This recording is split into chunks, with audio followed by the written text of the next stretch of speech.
Doyle Park are calling for action after a significant amount of uncalled for behavior occurred in relationship to Cheese Fest, the most recent incident happening over the weekend, after a man was assaulted in his driveway trying to help someone who was involved in a fight. Samantha Cavalli attended tonight's meeting and has more in this First Alert update.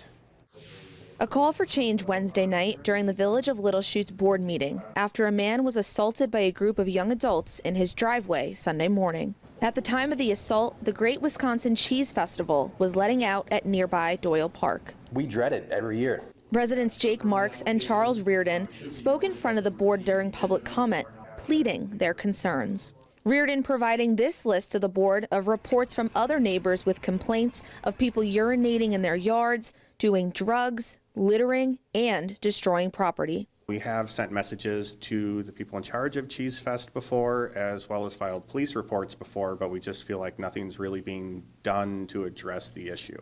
Marks had similar experiences happen in his front yard. This year, he had his tires slashed. He began to get emotional talking about his 3 young boys hearing vulgar language outside in their family-friendly neighborhood. They hear these words, Dad, what does this mean? Or, you see somebody who's very intoxicated, stumbling, walking around, falling over, walking down the sidewalk. Dad, what's wrong with that guy? Why is he doing that?